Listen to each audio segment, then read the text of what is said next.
ترکیبش از بغل گوشم رد شد. این سکه رو باید بزنیم، تیر باید از اینجا رد بشه، از اینام رد بشه. بعد که رد شد میریم سراغ ساخت زره. قراره به همراه این همه کتاب یه زره درست کنیم که تیره رو رد نکنه. امروز اگه نوبتی هم باشه، نوبت تغییر دادن کانتنت. شما همیشه منو اینجا میبینید، ولی امروز یه ویدیو خیلی خفن داریم. بریم با هم ویدیو رو ببینیم. خب همونطور که میدونید ویدیوی امروز از این قراره که قراره با تفنگ PCP چند تا هدف گذاشتیم و قراره اینکه این هدف‌ها رو با تیر بزنیم. بریم اول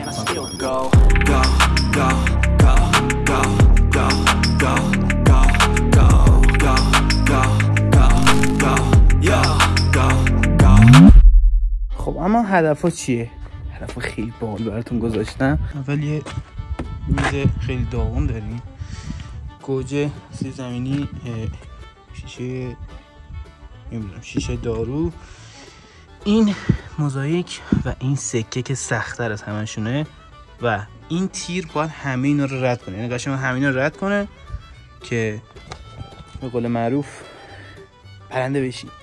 یه دوربینم اینجا گذاشتم قشنگ همه چیزو براتون میگیره. و قسمت باحال ماجرا اینجاست که قراره یه دونه سپر بسازیم و این سپر رو جلو اینا تست کنیم ببینیم سوراخش میکنه یا نه. این تفنگی که میبینید کرال بیکورن، ساخت ترکیه است و 100 جول توان خروجی میگم، توان خروجیشه. بریم این تفنگ رو با هم خشاب گذاریشو بهتون نشون بدم چون خیلی باحاله، چون خشاب داره، مثل بادی نیست که یه دونه تیر بذاریم. با هم پرش کنیم و بریم اون هدفهای نازنین رو بزنیم.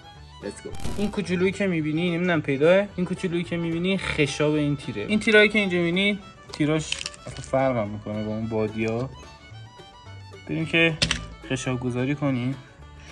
اینطوریه که اینو طرف فنریتش برش میگردونی، اینجا از پشتش یه دونه تیر میذاری. تیر رو که اینجا گذاشتی ولش میکنی برش میگردونی و اینجا که گذاشتی بقیه تیر رو به راحتی دونه دونه میچینی تا 12 تا. بریم با هم شلیک کنیم. اول بیان که بگم چجوری خشاب میخوره. 9 تا تیر اینجا ما داریم، اینجا زده 9 تا.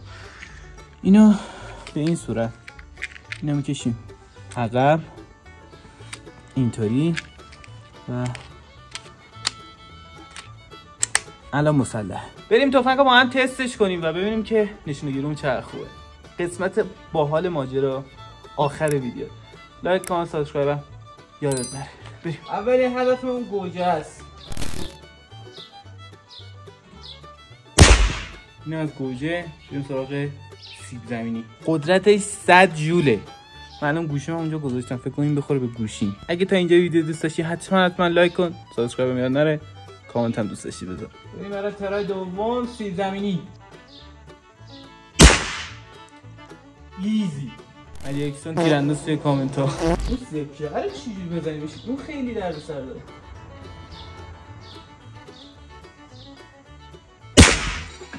ترکیبش از بغل گوشم رد شد. خب بیاین نگاه کنیم به هدف‌ها. خب اینو که سوراخ کرده و پشتش هم در این چین ریخته. نشه اینجا در اومده. این ریخته اینجا، یعنی چی این بوده؟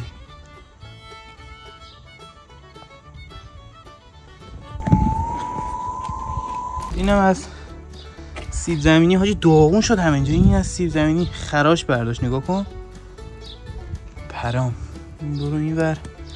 خب این سکه رو باید بزنیم، تیر باید از اینجا رد بشه، از اینام رد بشه. بعد که رد شد میریم سراغ ساخت زره. Let's do this. بریم شیشه نوشابه هم بزنیمش ببینیم آیا رد میکنه. چند تا شیشه نوشابه بود؟ 1 2 4 تا یا 5 تا شیشه نوشابه بود. ببینیم رد میکنه یا نه. میریم برای 2 تا هدف آخر. اول از سکه شروع کنیم یا شیشه ها؟ اول از شیشه ها شروع کنیم. خب اول شیشه کوچیکه رو میزنیم. بریم شکار گوزن. بریم ببینیم که کدوم رو سوراخی. همش سوراخ شده.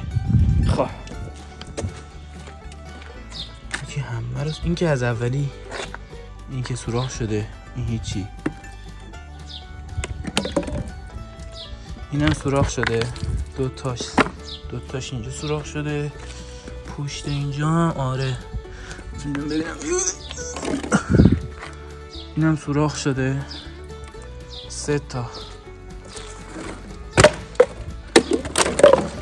این چی؟ اینو سوراخ نکرده یا بهش نخورده، چون فکر کنم اونا که افتادن این افتاده. یه دونه میس دادیم اینجا رو پایین. سکه‌مون کجا افتاد؟ خب میرسیم به این بزرگاه. 1 2 3 4 5 تا از اینا داریم با این سکه. بریم سراغ هدف بعدی. چند تا دیگه تیر داره؟ 5 تا دیگه تیر داریم. 2 تا هم هدف.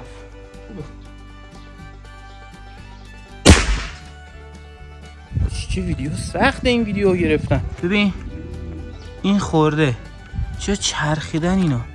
این خورده، این رد کرده تیر از بغلش. اینا نخوردن. این 3 تا سالمه. یه بار دیگه یه ترایی میکنیم. این 2 تا فقط خورده. احتمالاً تیر از بغلش رد شده، نخورده. نه که حالا باید بخوره دیگه.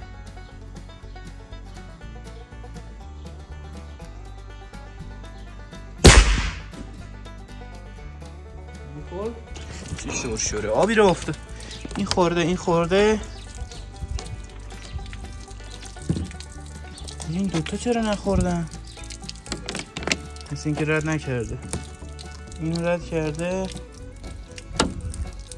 تیر اومده اینجاها. جاش ببینم میتونم مشخص بشه جاش. آره ببینین جاش اینجا خورده ولی رد نکرده. تو 100 جول بود که این باید رد میکرد معمولا. خب آقا یه چیز باحالی که تیر تو اینجا مونده. قشنگ این تیریه که فوکس کنم. تیر رو نگاه کن، به همچین چیزی تبدیل شده. قشنگ نوکشه مونده بود تو این، رد نکرده. بریم سراغ سخت ترینش، یعنی اون سکه. ببینیم اونو چی کار بکنه. بریم سکه رو چی شد. آقا این سکه که میبینید این شده قشنگ خورده بالای اینجا. سکه رو این چی کار کرده آجی، پشمام. و الان وقت ساختن آرموره. قراره به همراه این همه کتاب یه زره درست کنیم که تیره رو رد نکنه. فکر نمی کنم رد کنه. بعد رو خودمون تستش میکنیم.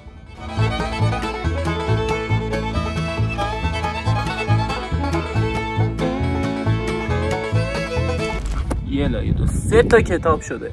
این 3 تا کتاب هم میچسبونیمش با چتر ببینیم که رد میکنه یا نه. به نظرتون اگه حدس بزنید تو کامنت ها الان بگه عدد 23 من 3000 تومان میده چی میگم. خب بریم اینا رو با هم چسب بزنیم این زرهمون درست میاد. آخ اگه درست در بیاد به خودم امتحانش کنم. حاجی ریسکش خیلی بالاه. فکر کن رد کنه شانست همون موقع یهو میشه الفاتحه. وقتی حوصله نداری چسب کاری کنی میشه این یکی میگه. 4 تا کتاب. ببینیم که این 4 تا کتاب رو سوراخشو میکنه یا نه. بریم هدف‌ها رو با هم منفجر کنیم. امیدوارم که سوراخ نشده باشه. حالا بگو چه ویدیویی براتون میگیرم. ویدیوهای خیلی باحال. دروغ خوجی سوراخ نکرده. این که اینجا خورده نه سوراخ نکرده. میشه به عنوان آرمور استفاده کرد. اینطوری بذاریش.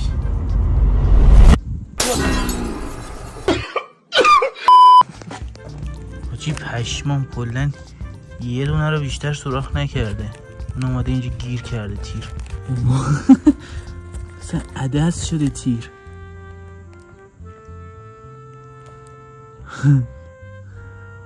پرام.